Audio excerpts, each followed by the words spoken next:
بسم اللہ الرحمن الرحیم الحمد للہ ذی العز الشامخ المنیب ذی الجلال البازخ العظیم ذی الملک الفاخر القدیم مالک الاملاک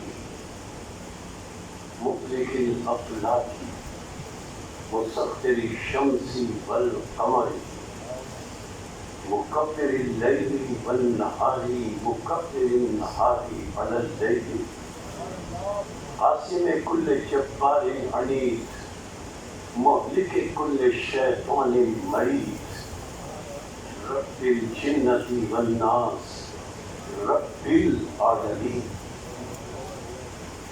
لا یذکرہ صراخ المستصرخین لا یبلغہ الہام الملحین العاصم بالصالحین موفق للمفلحین مولا العالمین انزل السکینۃ علی قلوب المؤمنین جلت عظمتہ الصلاۃ والسلام علی النبی الامی العربی الہاشمی القرشی مکی مدنی الطحی المطلبی ابی القاسم محمد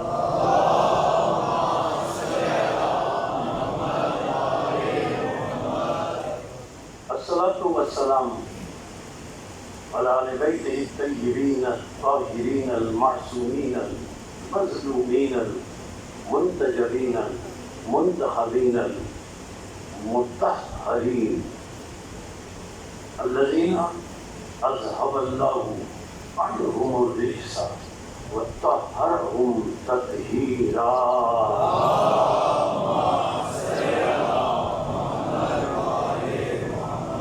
اما بعد فقد قال الحکیم فی محکم کلامہ المتین وخطابہ المبین وأصدق الصادقین وقوله الحق انہ مخلل الحق بالحق بسم اللہ الرحمن الرحیم شرع لکم من الدین ما وصى به نوحا والذی اوحینا الیک وما وصینا به ابراہیم وموسیٰ وعیسیٰ ان اقیموا الدین ولا تتفرقوا فیہ کبر علی المشرکین ما تدعوہم الیہ اللہ یجتبی الیہ من یشاء ویہدی الیہ من ینیب صلوات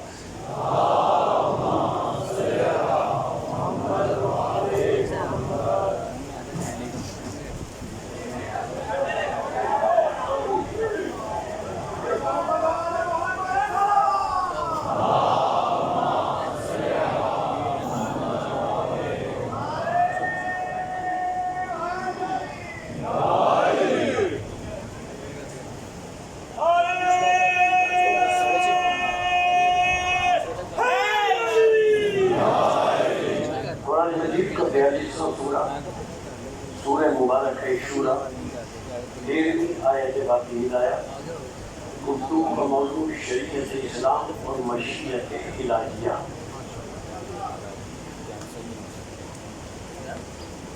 آیت میں اللہ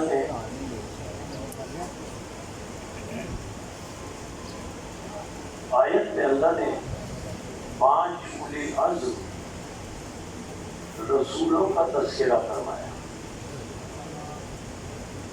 کہ ہم نے 5 اولی العزم رسولوں کو شریعت عطا کی. کل اللہ نے 313 رسول بھیجے،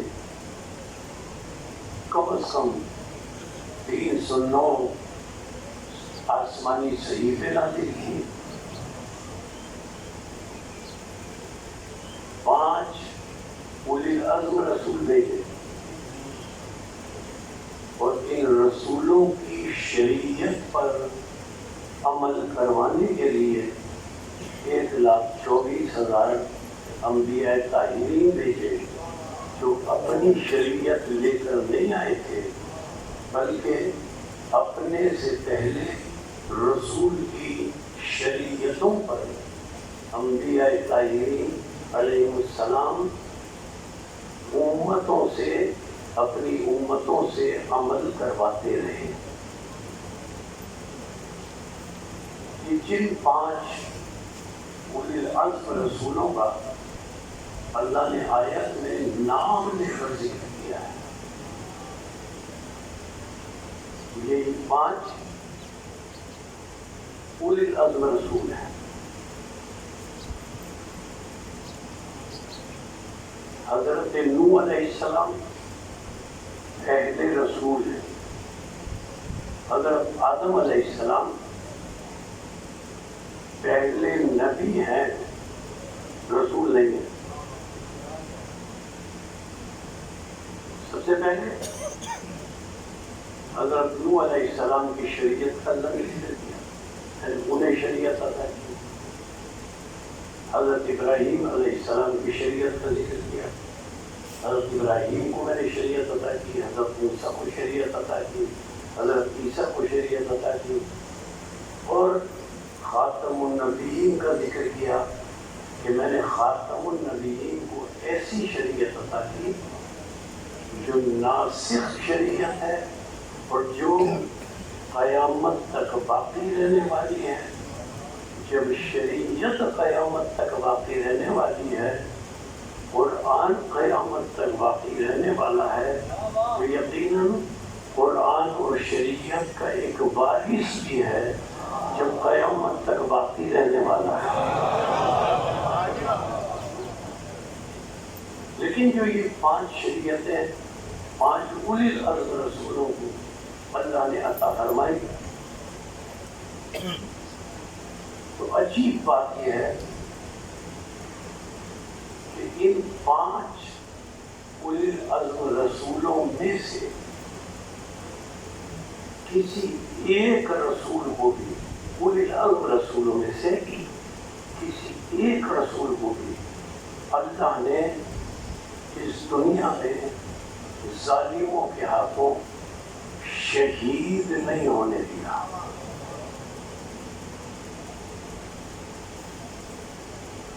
انبیاء کرام شہید ہوتے رہے، لیکن اولی العزم رسول کو جب کسی نے شہید کرنے کا ارادہ کیا تو اللہ نے کسی اولی العزم رسول کو شہید نہیں ہونے دیا۔ پہلے اولی العزم رسول ہیں حضرت نوح علیہ السلام، 950 سال حضرت نوح علیہ السلام نے تبلیغ کی، کتنے ظلم ہوئے حضرتوں پر، کتنے مظالم ہوئے جو ناقابل بیان ہیں۔ حضرت نوح علیہ السلام پر اتنے پتھر مارے جاتے تھے، یہ تفسیروں میں ہے کہ ان پتھروں کے نیچے حضرت نوح چھپ جاتے ہیں اور وہ پتھر چھوٹی چھوٹی پہاڑی کی شکل اختیار کرتے تھے، اور حضرت نوح علیہ السلام کتنے زخمی ہو جاتے تھے اور ان پتھروں کے نیچے سے نکل نہیں پاتے۔ اللہ نے دخل دیا، میرا اولی العزم رسول ہے۔ حضرت جبریل آتے تھے جو پہاڑی نما پتھر کا پہاڑ بن جاتا تھا، حضرت جبریل آتے تھے، فرشتے آتے تھے، پتھر ہٹاتے تھے، اور حضرت نوح جو سر سے پیر تک زخمی ہوتے تھے، حضرت جبریل اپنے پر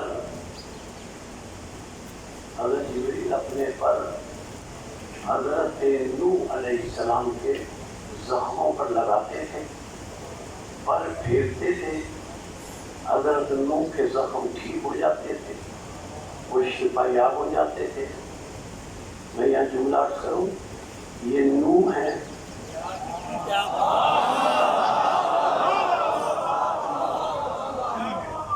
جن کے زخم حضرت جبریل اپنے پر لگاتے ہیں تو ان کے زخم ٹھیک ہو جاتے ہیں۔ حضرت نوح میں اور امام حسین میں یہی فرق ہے۔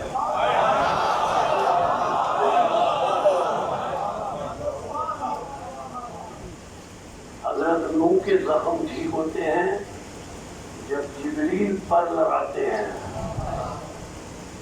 اور پطرس کو امام حسین سے اپنے آپ کو مس کرنے کی ضرورت نہیں، پطرس صرف حسین کے جھولے سے خود کو مس کر لیتا اور شفا یاب ہو جاتا ہے۔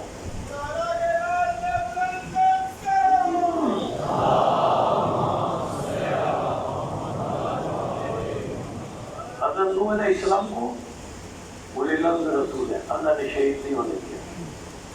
حضرت ابراہیم علیہ السلام پر کتنے ظلم ہوئے، تفصیلات میں جانے کی ضرورت نہیں، آپ کے علم ہے کہ کتنی بڑی آگ میں ڈال دیا گیا،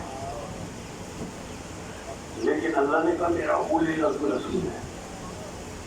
قلنا یا نارو کونی بردن و سلامن علی ابراہیم، اے آگ اتنی ٹھنڈی ہو جا کہ میرا ابراہیم سلامت رہے۔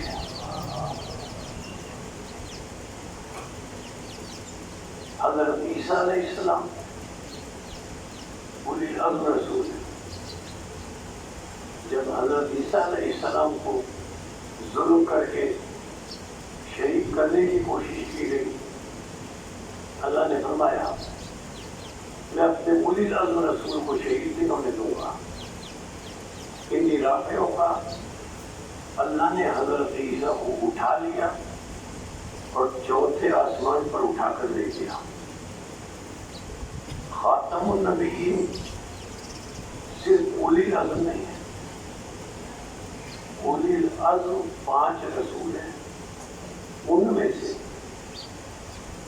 سب سے زیادہ بلند مرتبہ منصب ختم نبوت ہے، جس پر خاتم النبیین فائز ہیں، اور ہم اعلانیہ اکثر یہ بتاتے ہیں کہ شیعت کا عقیدہ یہ ہے کہ اللہ کے بعد عالمین کی افضل ترین ذات کا نام محمد عربی ہے۔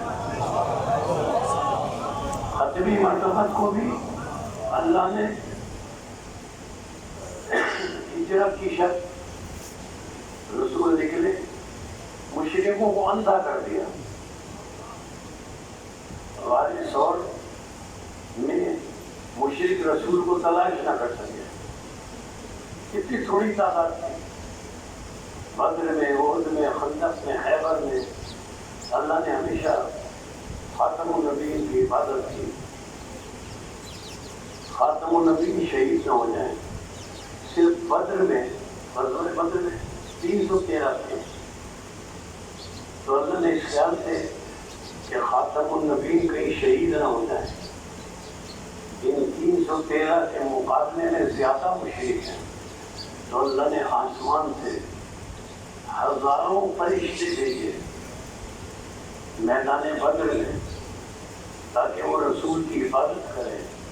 لیکن عجیب بات ہے، ہر مسلک نے یہ لکھا کہ یہ جو ہزاروں فرشتے اللہ نے میدان بدر میں رسول کی حفاظت کے لیے بھیجے، ہر فرشتے کو علی کی شکل میں بھیجا۔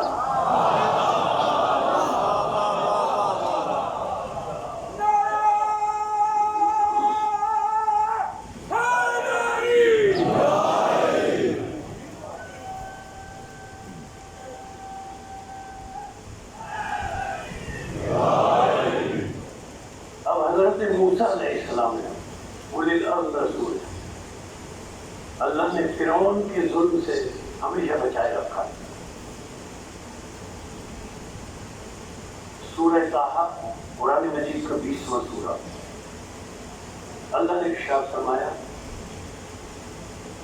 وَإِذْ أَوْحَيْنَا إِلَىٰ أُمِّ مُوسَىٰ أَنِ اقْذَفِيهِ فِي التَّابُوتِ فَاقْذَفِيهِ فِي الْيَمِّ فَيُلْقِيهِ الْيَمُّ بِالسَّاحِلِ يَأْخُذُهُ عَدُوٌّ لِّي وَعَدُوٌّ لَّهُ۔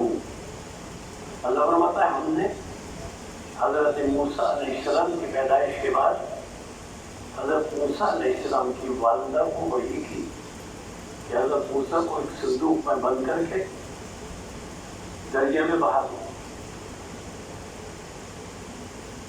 موجیں اسے قصر فرعون تک لے جائیں گی، اور اے موسیٰ کی والدہ موسیٰ کو وہ اٹھا کر نہر میں اپنے لے جائے گا جو اللہ کا بھی دشمن ہے، موسیٰ کا بھی دشمن ہے۔ اور پھر سورہ قصص قرآن مجید کا 28واں سورہ، حضرت موسیٰ کی والدہ کو اللہ نے تسلی دی وَلَا تَخَافِي وَلَا تَحْزَنِي إِنَّا رَادُّوهُ إِلَيْكَ۔ اے موسیٰ کی والدہ ڈرو مت، پریشان مت ہو، مایوس مت ہو، إِنَّا رَادُّوهُ إِلَيْكَ، ہم موسیٰ کو وہ جلد تمہاری طرف لوٹا دیں گے۔ اور پھر آیت کا عجیب جملہ ہے، اللہ فرماتا ہے اے موسیٰ کی والدہ موسیٰ کے لیے فکر نہ کرو، ہم بہت جلد اسے تمہاری طرف لوٹا دیں گے۔ اور پھر کلی جملہ آیت کا وَجَاعِلُوهُ مِنَ الْمُرْسَلِينَ، ہم نے موسیٰ کو رسول بنایا ہے، یہ اللہ موسیٰ تو ابھی پیدا ہوئے ہیں، صندوق میں بند ہو کر دریائے نیل کی موجوں کے حوالے ان کی والدہ نے کیا ہے ابھی پیدائش کی بات۔ اور تو قرآن میں کیا فرما رہا ہے وَجَاعِلُوهُ مِنَ الْمُرْسَلِينَ، ہم نے موسیٰ کو رسول بنایا ہے۔ مسلمانوں توجہ کرو، جب حضرت موسیٰ علیہ السلام جو قرآن کے مطابق ہمارے رسول کے مومن ہیں، جب وہ پیدا ہوتے ہی رسول ہیں تو کیا ہمارے رسول 40 سال کے بعد رسول بنے؟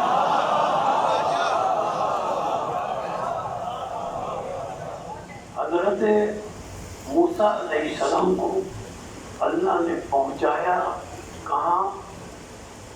اس مومن کامل کے پاس۔ فرعون کے پاس پہنچانا مقصود نہیں تھا، مقصود تھا اللہ کا کہ تربیت کے لیے حضرت موسیٰ علیہ السلام کو اس مومنہ کاملہ کی گود میں دے دیا جائے جسے قرآن نے حضرت آسیہ سلام اللہ علیہا کہا ہے۔ اور حضرت آسیہ کی شان یہ ہے، کیا شان ہے حضرت آسیہ کی؟ حضرت آسیہ سلام اللہ علیہا کو اللہ نے قرآن میں جنت کی ضمانت دی ہے۔ سورہ تحریم، اب موسیٰ علیہ السلام حضرت آسیہ کے پاس پہنچے۔ سورہ تحریم میں 66واں سورہ ہے، بڑی ظاہر توجہ آیت ہے۔ اللہ ارشاد فرماتا ہے ضرب اللہ مثل للذین، بھئی آپ لوگ خاموش ہو جائیں نا، صلوات یہاں سے پڑھیں۔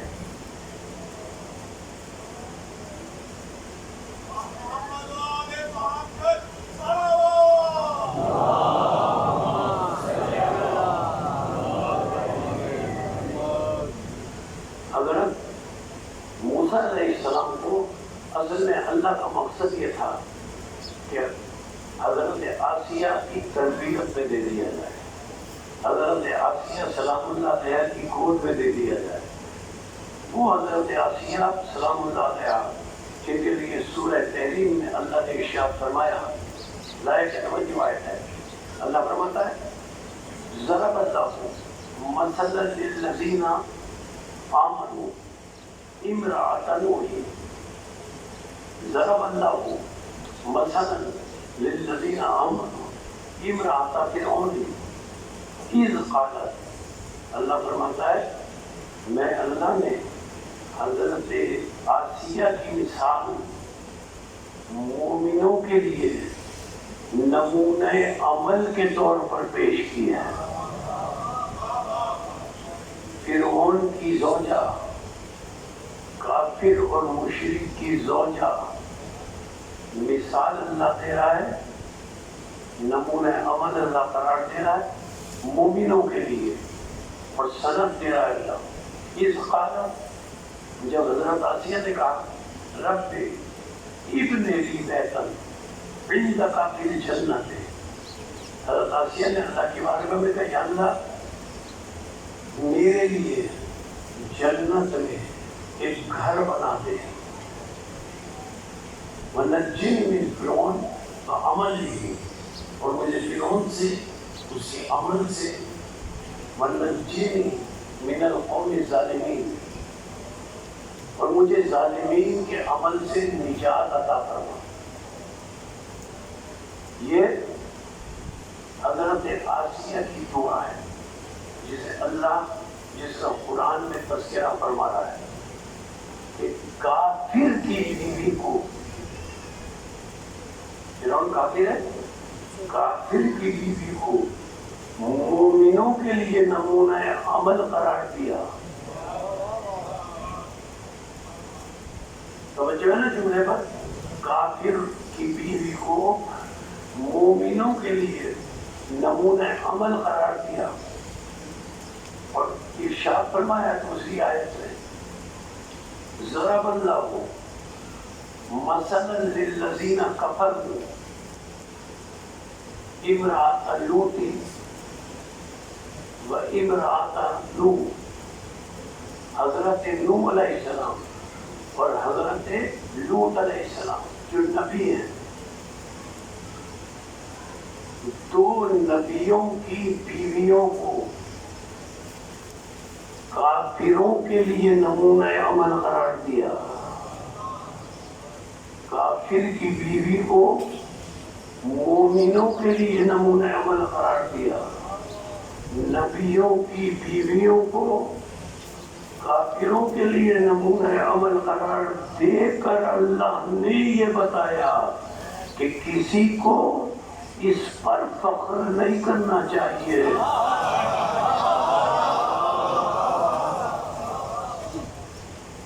حضرت آسیہ سلام اللہ علیہا نے اپنے ایمان کا اعلان نہیں کیا، قرآن گواہ ہے،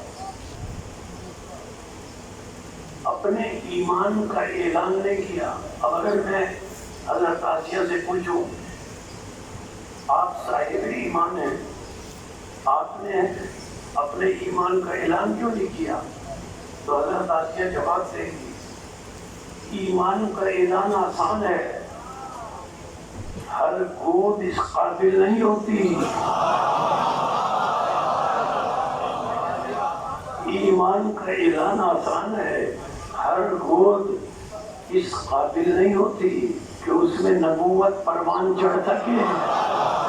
ادھر تاریخ سے ابو طالب کھڑے ہو کر کہیں گے ایمان کا اعلان آسان ہے، ہر گود اس قابل نہیں ہوتی کہ جس میں ختم نبوت پروان چڑھ سکے۔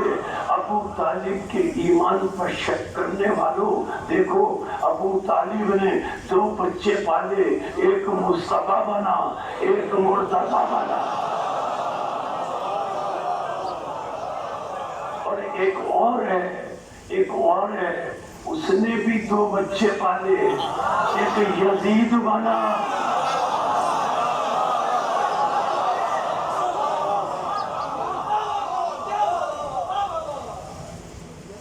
حضرت موسیٰ علیہ السلام کی تربیت کے لیے اللہ نے حضرت آسیہ سلام اللہ علیہ کا انتخاب کیا۔ ذرا سی بات کر کے پھر آگے بڑھو۔ حضرت موسیٰ جوان ہوئے، سورہ طٰہٰ قرآن مجید کا 20واں سورہ، اللہ نے ارشاد فرمایا وَقَتَلْتَ نَفْسًا فَنَجَّيْنَاكَ مِنَ الْغَمِّ، اے موسیٰ تم نے ایک قبطی شخص کو قتل کر دیا، ہم نے تمہیں غم سے نجات دے دی۔ واقعہ کیا تھا؟ سورہ قصص 28واں سورہ، اللہ نے واقعہ بیان کیا۔ اللہ بیان کرتا ہے کہ کس طرح یہ واقعہ ہوا۔ دخل المدینہ علی حین غفلۃ من اہلہا فوجد فیہ رجلین یقتتلان ھذا من شیعتہ وھذا من عدوہ۔ اللہ فرماتا ہے حضرت موسیٰ علیہ السلام رات کے اندھیرے میں شہر میں داخل ہوئے۔ حضرت موسیٰ علیہ السلام نے دیکھا کہ رات کے اندھیرے میں دو شخص آپس میں اس طرح لڑ رہے ہیں کہ قریب ہے کہ ایک دوسرے کو قتل کر دیں۔ قرآن نے کہا کہ ایک اس میں سے ھذا من شیعتہ، ایک اس میں سے موسیٰ کا شیعہ تھا، دوسرا اس میں موسیٰ کا دشمن تھا۔ شیعہ کا مطلب قرآن نے کیا بتایا؟ ایک حضرت موسیٰ کا پیروکار تھا۔ جو نبی کا پیروکار ہو قرآن اسے شیعہ کہتا ہے۔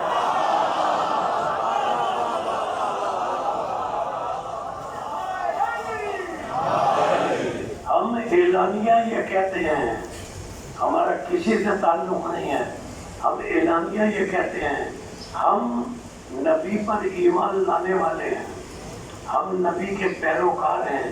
ہم ان میں سے نہیں ہیں کہ نبی اگر کوئی حکم دیں تو نبی سے ہم دلیل مانگے ہیں۔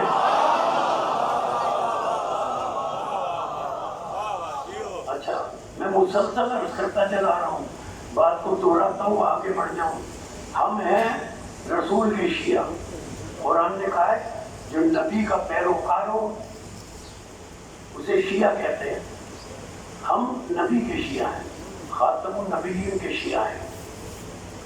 اور جو خاتم النبیین کا شیعہ ہو، جو خاتم النبیین کا پیروکار ہو، اللہ کیا فرما رہا ہے سورہ حشر میں 59واں سورہ؟ دیکھو، ما آتاکم الرسول فخذوہ، جو میرا رسول تمہیں دے لے لو، اس رسول سے دلیل نہ مانگو۔ ہمیں رسول کے شیعہ، رسول جو دیں گے ہم لے لیں گے۔ اب نوجوانوں اور بچوں کو لیے جملہ عرض کروں، ہم رسول کے شیعہ ہیں، رسول کے پیروکار ہیں، رسول کے ماننے والے ہیں۔ آپ یقین فرمائیں ہم نہیں جانتے تھے کہ علی کون ہے۔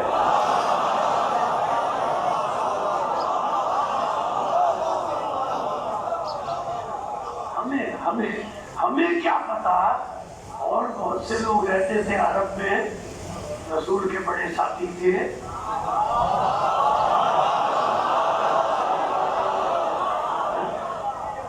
ہمیں کیا پتا ہے؟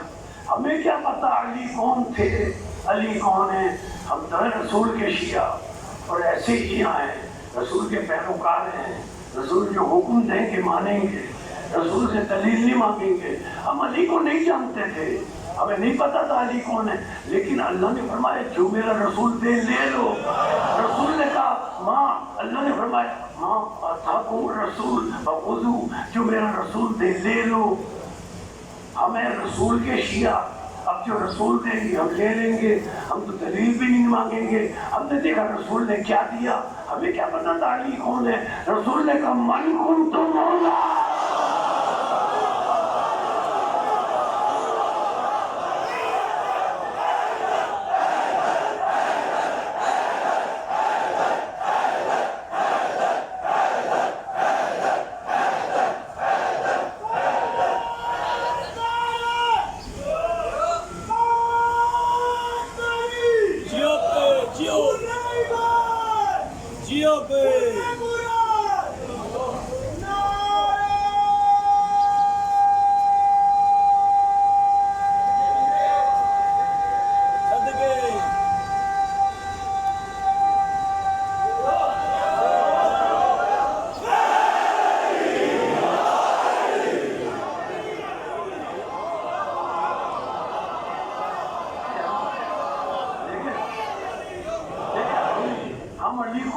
آپ یقین کریں ہم جانتے ہی نہیں تھے، ہمیں رسول کے شیعہ، رسول نے کہا من کنت مولا، اللہ نے فرمایا جو دے لے لو، اللہ نے فرمایا جو میرا رسول دے لے لو، اسے دلیل نہ مانگنا۔ رسول نے کہا من کنت مولا، کہا علی مولا۔ اب ہمیں پتا چلا علی کون ہے، ہمیں پتا چل گیا علی مولا ہے۔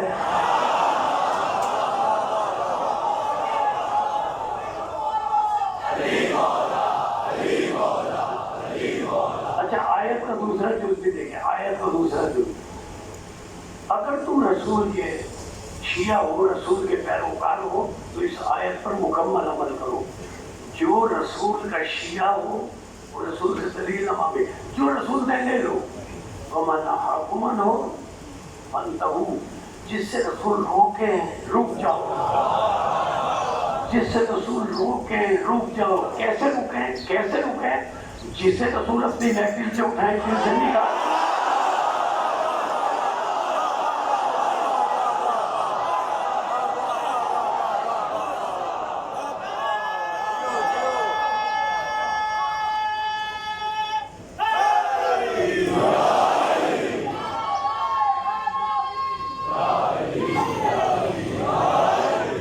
دخل المدینہ علی حین غفلۃ من اہلہا، حضرت موسیٰ علیہ السلام نے دیکھا قرآن کے طیق قتلان، رات کے اندھیرے میں دو شخص ایسے لڑ رہے تھے کہ قریب تک ایک دوسرے کو قتل کرتے ہیں۔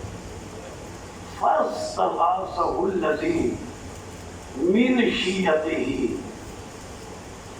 ان میں ایک موسیٰ کا ماننے والا، ایمان رکھنے والا تھا، شیعہ تھا۔ قرآن نے کہا شیعہ تھا، ہم نے شیعہ کا لفظ قرآن میں دکھا دیا،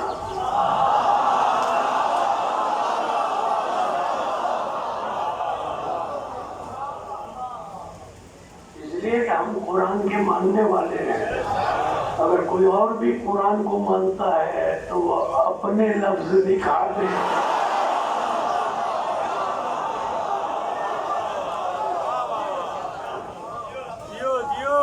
تو دخل المدینہ علی حین غفلۃ من اہلہا فوجد فیہا رجلین یقتتلان، ھذا من شیعتہ، ایک اس میں شیعہ تھا، ایک موسیٰ کا شیعہ تھا۔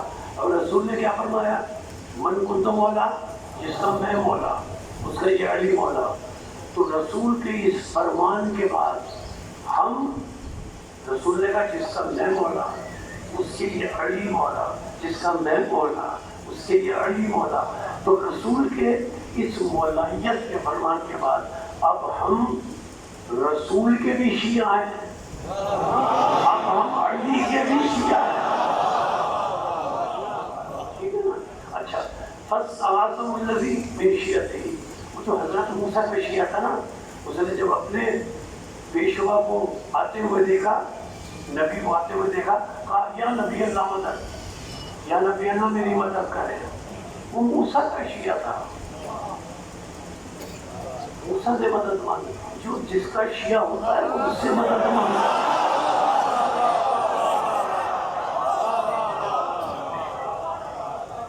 جو جس کا شیعہ ہوتا ہے وہ اس سے مدد مانگتا ہے۔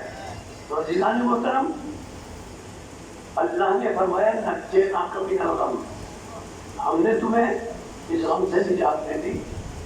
حضرت موسیٰ علیہ السلام سے قبطی قتل ہو گیا تھا، اب اللہ نے سورہ کہف، قرآن مجید کا 20واں سورہ، حضرت موسیٰ علیہ السلام سے مخاطب ہو کر ارشاد فرمایا اذهب الى فرعون، اے موسیٰ فرعون کی طرف جاؤ، وقولا قولا لینا، اے موسیٰ تم اور ہارون دونوں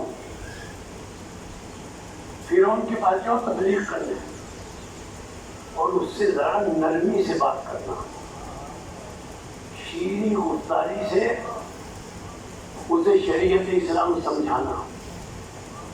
حضرت موسیٰ علیہ السلام تصریح کا سکھایا قولا قولا لینا، تم دونوں جاؤ۔ دونوں گئے، حضرت موسیٰ حضرت ہارون فرعون کو سمجھایا۔ فرعون کی کیا سمجھ میں آیا؟ وہ سورہ نازعات، قرآن مجید کا 79 سورہ، 79 سورہ، اس میں اللہ نے بتایا کہ حضرت موسیٰ اور حضرت ہارون کے سمجھانے سے فرعون کی کیا سمجھ میں آیا۔ اللہ نے فرمایا یہ سمجھاتے رہے، تبلیغ کرتے رہے، اور اس کا کیا حال تھا فرعون کا؟ سورہ نازعات، فَكَذَّبَ وَعَصَىٰ ثُمَّ أَدْبَرَ يَسْعَىٰ فَحَشَرَ فَنَادَىٰ فَقَالَ أَنَا رَبُّكُمُ الْأَعْلَىٰ۔ اس کی سمجھ میں یہ بات آئی، اپنی قوم سے کہنے لگا بس میں تمہارا رب اعلیٰ ہوں۔ حضرت موسیٰ نے ایک بات سمجھائی جو ہر مسلک میں آپ کو مل جائے گی۔ حضرت موسیٰ نے کہا فرعون دیکھ، میں موسیٰ تجھے ضمانت دیتا ہوں کہ اقتدار تیرا رہے گا، حکومت تیری رہے گی، بس تو اللہ پر ایمان لیا۔ پتہ ہے جواب میں اس نے کیا کہا؟ اپنی طرف سے نہیں کہہ رہا، اس سے جواب دیا جو وہ سورہ شعراء میں آیا، 26واں سورہ۔ جواب میں کہتا ہے لوگوں سے مخاطب ہو کر، اِنَّ رَسُولَكُمْ، توجہ کیجیے گا، اِنَّ رَسُولَكُمْ أُرْسِلَ إِلَيْكُمْ لَمَجْنُونَ۔ فرعون کیا کہتا ہے؟ اے لوگو یہ جو رسول تمہاری طرف بھیجا گیا ہے نعوذ باللہ دیوانہ ہے۔ اب سمجھ میں آیا جو رسول پر دیوانہ، مجنون، اور جو رسول پر ہذیان اور نسیان کا بہتان لگائے، قرآن میں اسے فرعون کہتے ہیں۔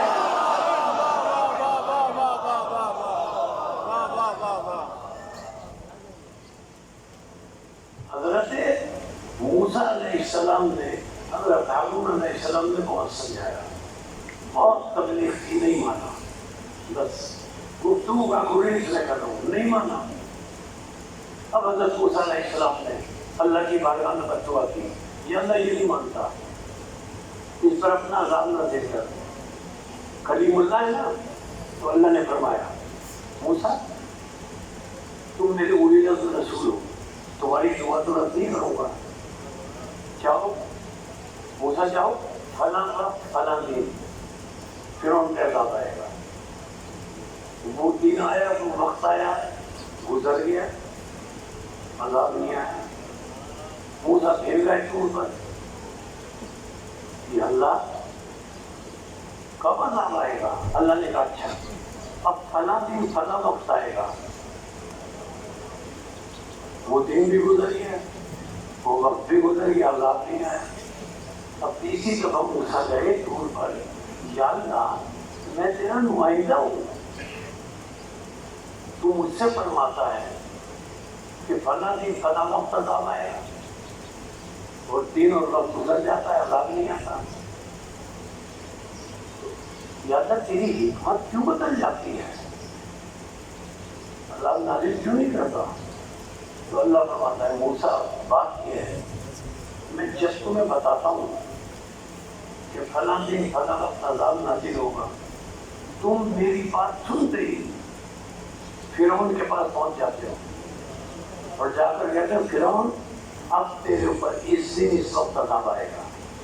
تو پتہ ہے موسیٰ فرعون کیا کرتا ہے؟ ساری رات میری بارگاہ میں سجدے میں گرا رہتا ہے، گر گڑا کر رو رو کر بلک بلک کر مجھ سے کہتا ہے یا اللہ تو جانتا ہے کہ اللہ تو ہے۔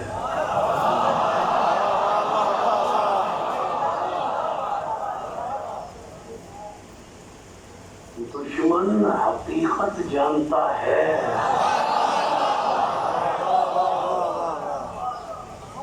فرعون مانا نہیں نا، جانتا تھا کہ یہ اللہ ہے۔ دشمن حقیقت جانتا ہے کہ علی مولا ہے۔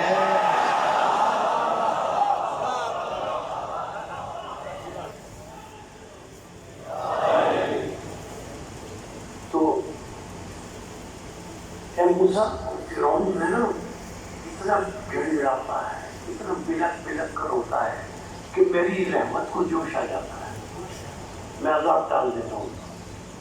اب سنیں میرے نوجوان اور بچے، اور اپنے ذہن میں یہ بات محفوظ رکھیں، جب کافر، جملے پر توجہ، جب کافر اور مشرک اگر رو رو کر سجدہ کرے اور اس کے سجدے میں اتنی طاقت ہو، تو اگر مومن رو کر سجدہ کرے تو مومن کے سجدے میں کتنی طاقت ہوگی۔ اللہ نے کہا اچھا اے موسیٰ جاؤ، میں فلاں عذاب نازل کروں گا، فرعون کو نہ بتانا۔ حضرت موسیٰ سے اب فرعون کو نہیں بتایا، اب اللہ نے عذاب نازل کیا۔ حضرت موسیٰ علیہ السلام، بس اس بات کو ختم کر رہا ہوں، حضرت موسیٰ علیہ السلام ان بنی اسرائیل کو ساتھ لے کر چلے جو بنی اسرائیل ایمان لے آئے۔ فرعون کو پتہ چلا کہ یہ اتنے سارے لوگوں کو لے کر حضرت موسیٰ جا رہے ہیں، وہ اپنا پورا لشکر جمع کر کے ان کے پیچھے حملہ کرنے کے لیے چلا۔ اب حضرت موسیٰ اور یہ صاحب ایمان جو بنی اسرائیل تھے، یہ دریا کے کنارے پہنچے، پیچھے سے فرعون آ رہا ہے، یہ دریا کے کنارے پہنچے۔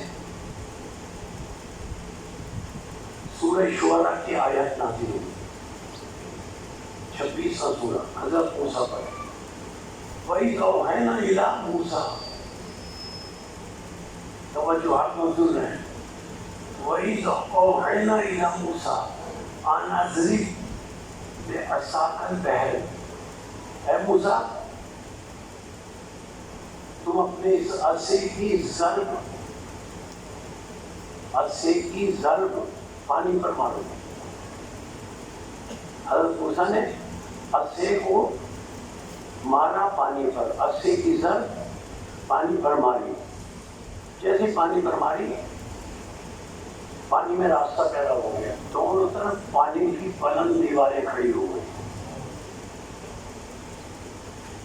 یہ جو حضرت موسیٰ علیہ السلام نے عصے کی ضرب ماری،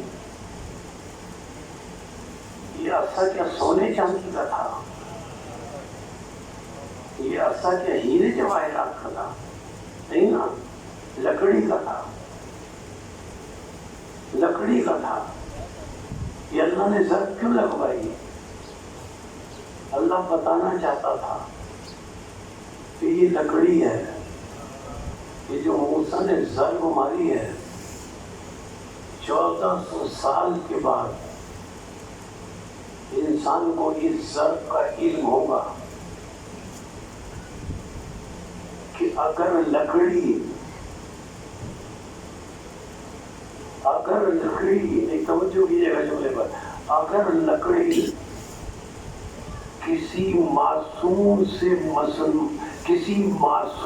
سے منسوب ہو،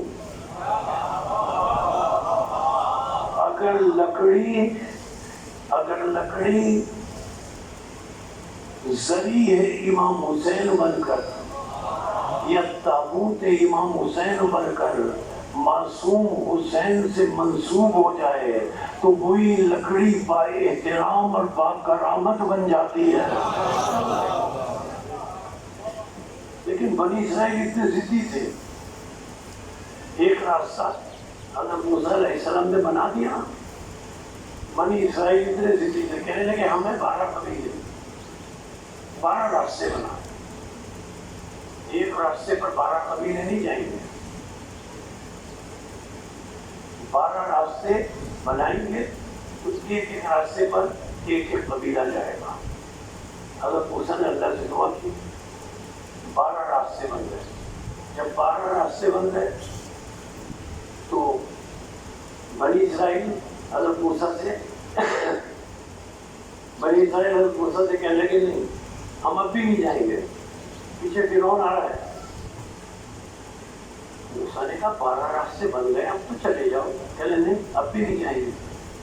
یہ جو 12 راستے بنے ہیں اور پانی کی بڑی بڑی دیواریں ہر راستے پہ بنی ہیں، ان دیواروں میں کھڑکیاں اور دروازے بنواؤ تاکہ ہم ایک قبیلہ دوسرے سے باتیں کرتا ہوا جائے اور دیکھتا ہوا جائے کہ ہم تو نہیں ڈوبے، ہم انہیں دیکھتے ہوئے جائیں کہ وہ تو نہیں ڈوبے۔ اللہ نے اس دعا کو بھی پورا کیا۔ پانی کی دیواروں میں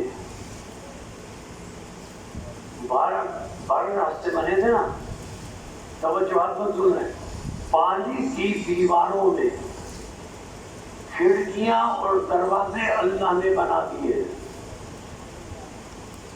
پانی کی دیواروں میں جملہ سماعتوں کے لیے پیش کر رہا ہوں، پانی کی دیواروں میں اللہ نے کھڑکیاں اور دروازے بنوا دیے۔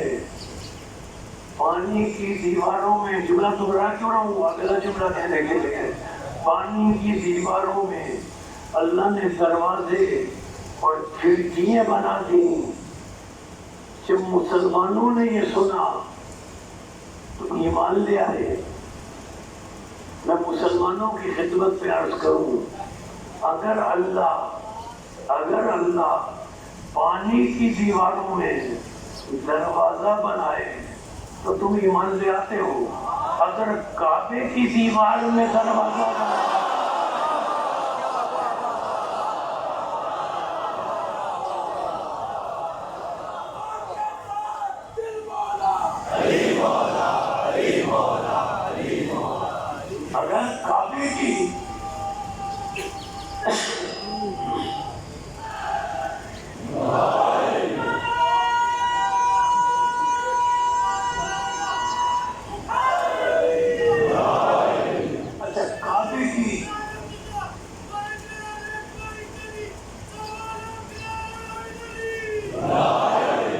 پانی کی دیواروں میں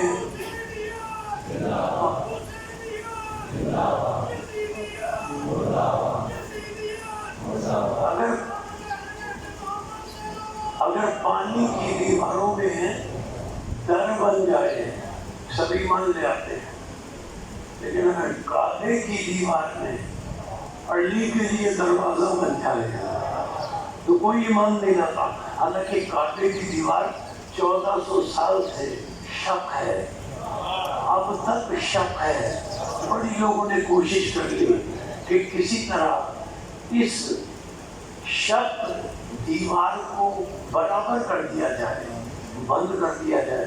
1400 سال کی کوششوں میں علی کی آمد کا نشان تم نہیں مٹا سکے تو تم علی کا نام کیسے مٹا سکو گے؟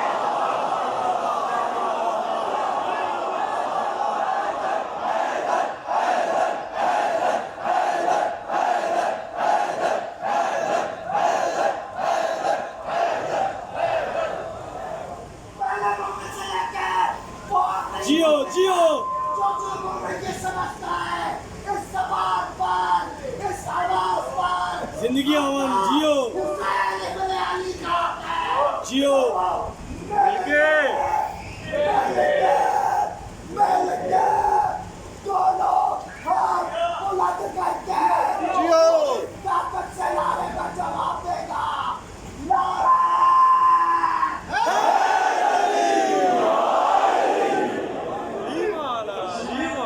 اصل میں عزیزان محترم علی کو کوئی پہچان نہیں سکا۔ میں چلتی لے کروں علی تعریف حضرت مولا کائنات نے علی وہ بلند نگاہ، عالی منزلت، نسل ابراہیمی کا علی وہ بلند نگاہ، عالی منزلت، نسل ابراہیمی کا شرف ہے جس کا نام انتخاب قدرت نے علی رکھا۔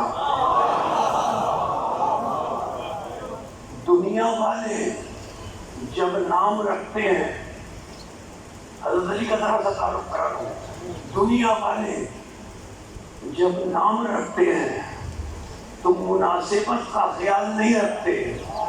جاہل کا نام عالم رکھ دیتے ہیں، بدکار کا نام متقی رکھ دیتے ہیں، منافق کا نام مومن رکھتے تھے، جھوٹے کا نام صدیق رکھتے تھے۔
حضرت علی کے تعارف پہ چل چکے، پھر یہ دہراتے ہوئے آگے بڑھتا ہوں۔ علی وہ بلند نگاہ، علی منزل نسل ابراہیمی کا شرف ہے۔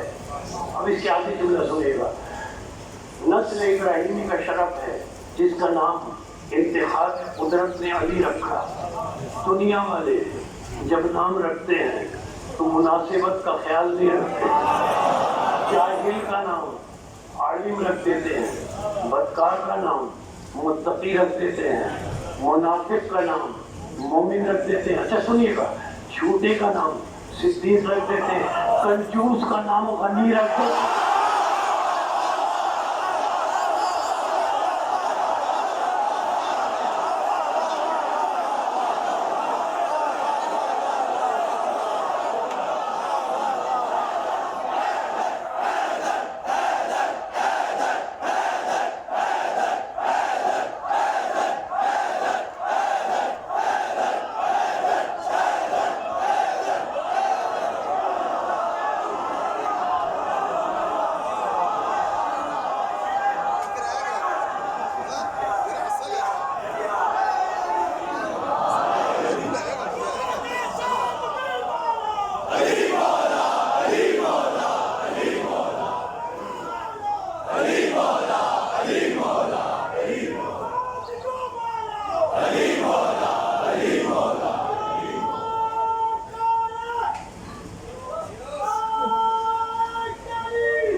تھوڑا سا علی کا تعارف کرا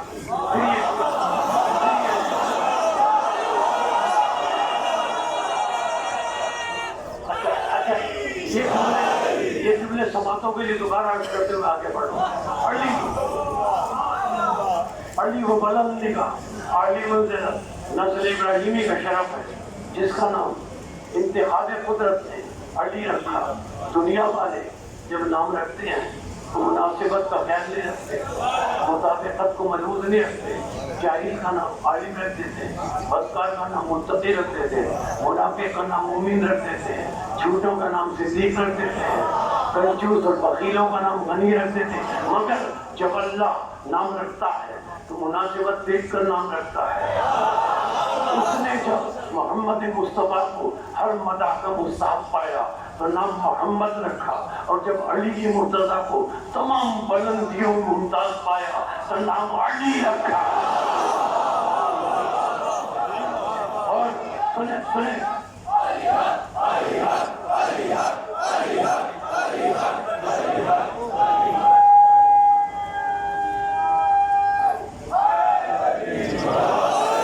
حضرت علی کا تعلق ہے، نسل کی بلندی اللہ نے دی، نسل کی بلندی اللہ نے دی۔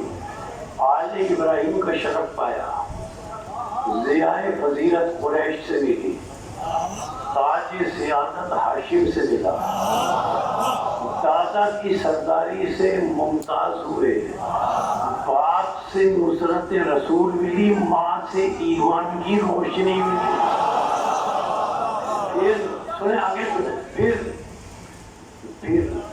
دیوار کعبہ نے شک ہو کر آغوش تمنا کھولی،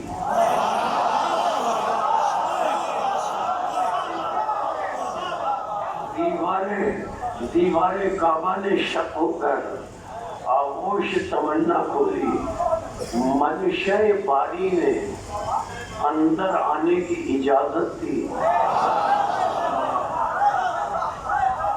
صدف کعبہ نے گوہر امامت کو سینے میں دیا۔ واقعہ کچھ بھی ہوا ہو مگر اس میں شک نہیں کہ علی کا سچا ماننا خدا کا گھر بنا۔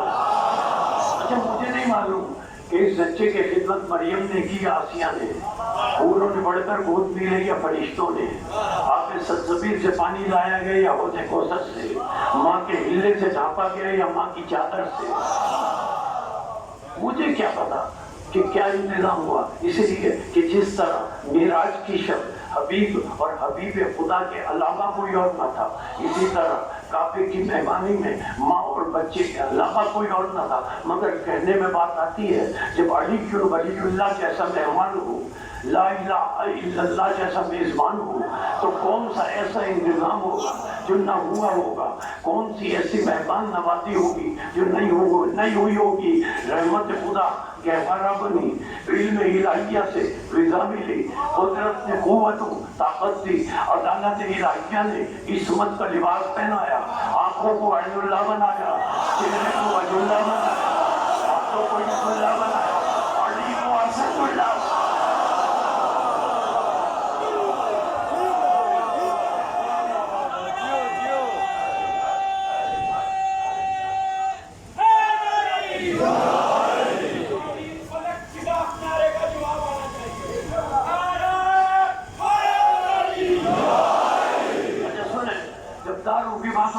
چند جملے اور سنیں۔ 3 دن تک حضرت فاطمہ بنت اسد سلام اللہ علیہا کعبے میں رہی۔ 3 دن کے بعد بچے کو آغوش محبت میں لیے، آیت الہیہ کو سینے سے لگائے، نور فضل کو دامن میں چھپائے، مادر گرامی فاطمہ بنت اسد سلام اللہ علیہا کعبے سے نکلی۔ جب وہ کعبے سے نکلی تو ایسا محسوس ہوا جیسے ابر ہٹا کر چاند نکلا، ایسا محسوس ہوا جیسے ابر ہٹا کر چاند نکلا، ایسا محسوس ہوا جیسے پھول سے خوشبو نکلی۔ رسول کو معلوم ہوا بھائی آیا ہے، نصیر آیا ہے، مددگار آیا ہے۔ اب رسول تیسرے دن کعبے میں آئے، ایک مرتبہ رسول نے ہاتھوں کو پھیلایا، ماں کی گود میں آنکھیں بند تھیں، خوشبوئے رسالت کو سونگھا، ماں کی گود کو چھوڑا، ہومک کر رسول کی گود میں آئے، آنکھوں کو کھولا، آنکھوں کو کھول کر اب عجیب بات، لیکن یہاں 4 فیصد میرے ذہن میں آ رہے ہیں، استاد عمر جلال کی کیوں میں رکھ سکوں۔ حضرت علی نے رسول کو دیکھا، رسول نے علی کو دیکھا، پہلی دفعہ آنکھیں کھول کے علی نے رسول کو دیکھا، اور روایت کے سند کے ساتھ ہے کہ علی رسول کو دیکھ کر مسکرائے، رسول نے علی کو دیکھ کر تبسم کیا۔ استاد قمر جلالی نے 4 جملے کہے، 4 مصرے کہ علی نے تبسم کیوں کیا، رسول نے تبسم کیوں کیا۔ وہ کہتے ہیں کہ بے زبانی میں نئی بات نظر آتی ہے، تیسرے دن ہی کرامات نظر آتی ہے۔ وہ کہتے ہیں دیکھ کر شکل پیغمبر یہ تبسم کیسا، یہ تو پہلی سی ملاقات ہے۔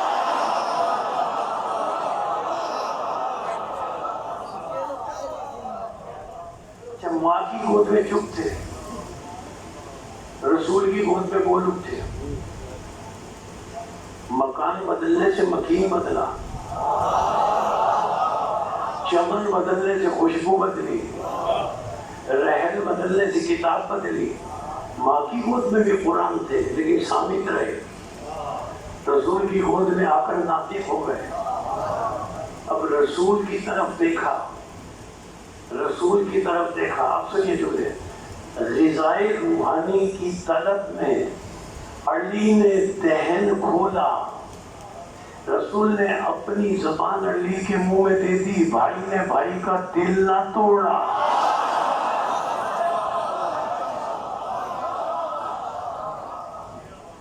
رسول نے اپنی زبان علی کے منہ میں دے دی۔ اب یہاں جملہ کہہ کر رسول نے اپنی زبان علی کے منہ میں دے دی۔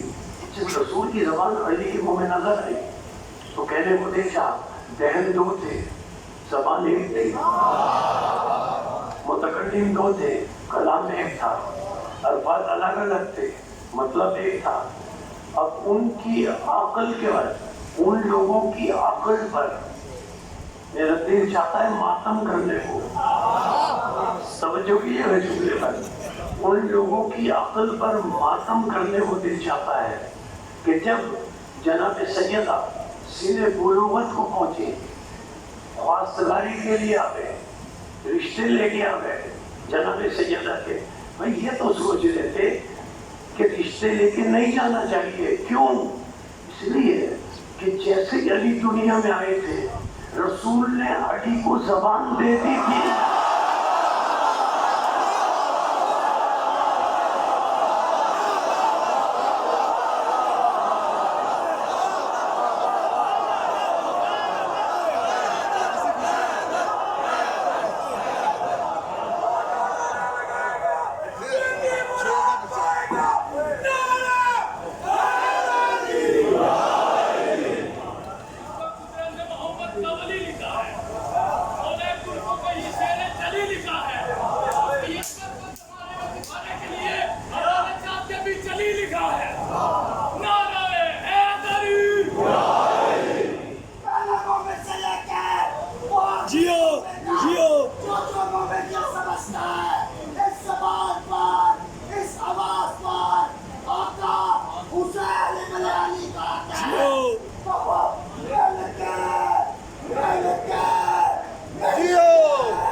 محترم، حضرت علی کو کوئی سمجھ ہی نہیں سکتا۔